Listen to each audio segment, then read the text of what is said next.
Welcome to the Windows Computer and Technology channel. And something that Microsoft has quietly acknowledged was a problem is something that is fixed if you have the preview update installed.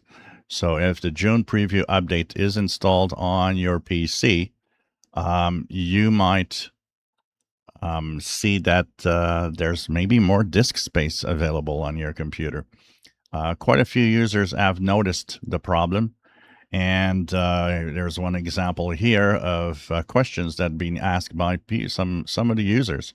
Here, somebody's complaining that the Capability Access Manager is actually taking 83 um, all this space here, the system reserve and everything. There's an extra 70 gigabytes that he notices has been used. And so when he started looking, he noticed that it was the capability access manager that was gobbling all of this space.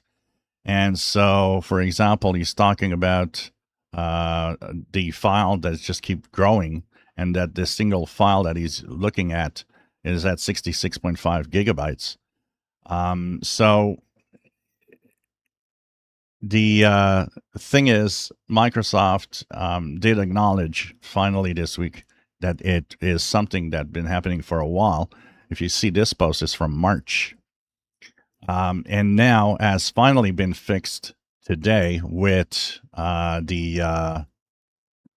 today and in the preview update of June. Sorry, that happened. So a lot of people have been seeing this happen and see that a lot of their disk space is being devoured by some file somewhere that wasn't normal.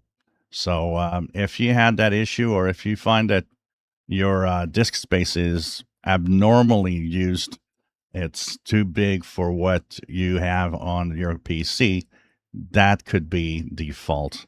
And if you don't install the preview updates, when you will get the Patch Tuesday updates for July, which is happening July 14th, you will get that fix. And you should see possibly a lot of more disk space available on your hard drive. If you enjoy my videos, please subscribe, give us thumbs up. Thank you for watching.